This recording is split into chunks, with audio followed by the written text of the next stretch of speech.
Hello, so what we're going to do in this video is we're going to go ahead and create a class that will go ahead and test our car class that we created in the previous video. So just a little review on our car class. Our car class has a couple of private instance variables. We have fuel efficiency and gas level. Fuel efficiency is how many miles per gallon the car gets, and then the gas level is the level in the gas tank. We have a constructor where we pass in the fuel efficiency of the vehicle.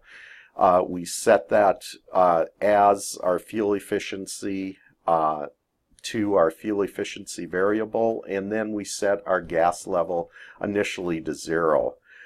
Then we have 3 methods, instance methods, 2 mutator methods, and 1 accessor method. So the add gas just adds a specific amount of number of gallons to the gas tank.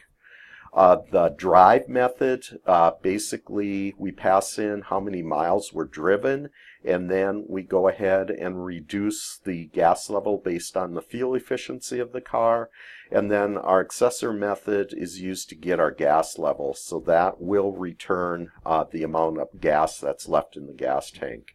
And again, this is a very simplified example. We don't have a limit for the amount of gas that can be added to the tank, and if we drive more miles than the amount of gas that we have in the tank, we're not checking that either. So it's just a very simple example to show you how to create a car class. So the next thing we're going to do is we're going to go ahead and create our tester class. So I will just go ahead, click on New Java, and then what we're going to go ahead and call it is our public class, and it will be a car tester.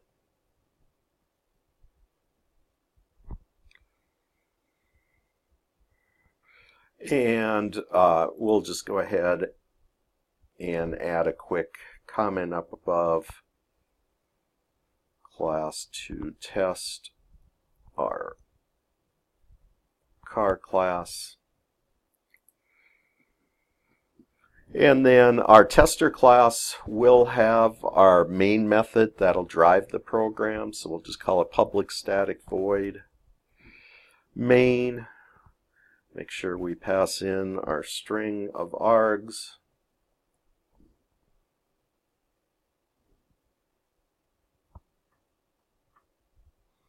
Make sure I add my opening and closing curly braces.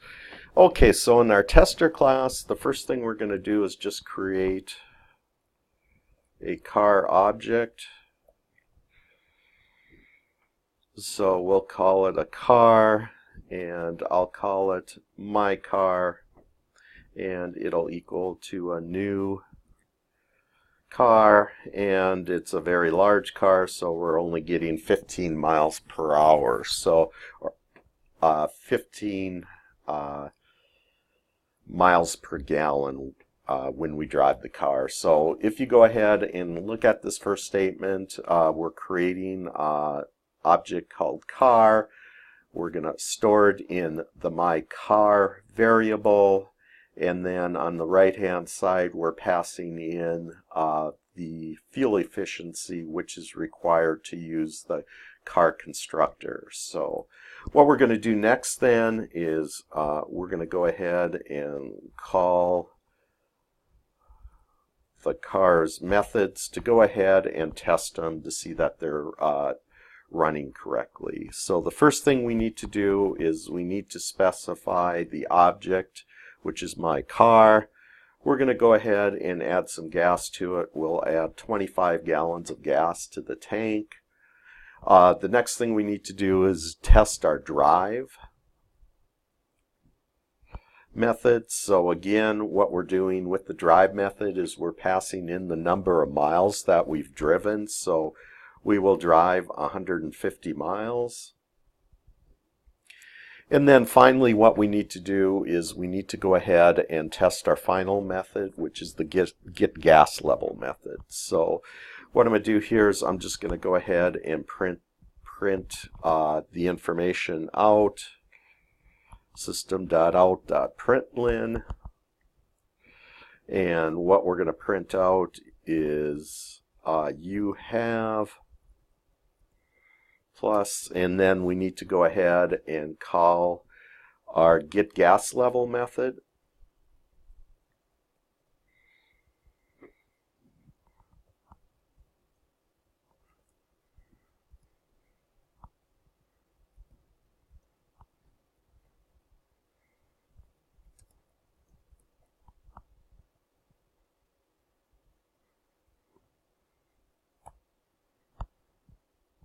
And then we'll just do another systemout.println and expected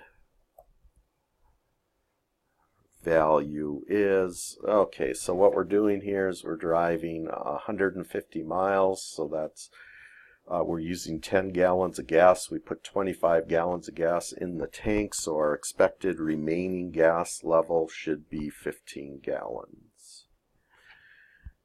Okay, so we have the tester class coded up, so the next thing we need to do is compile and run our tester class. So I will go ahead and compile the file.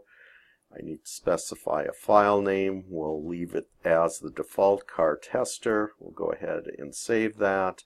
And then we will go ahead and run our method.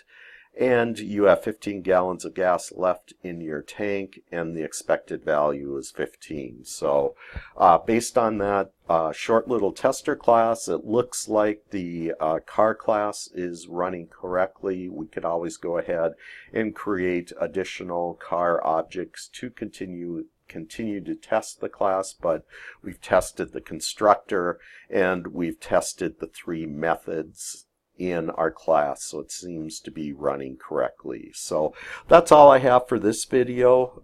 So again, what we've done in the last 2 videos is we've created a car class, and then we've created a class called CreateCarTester that went ahead and tested that class.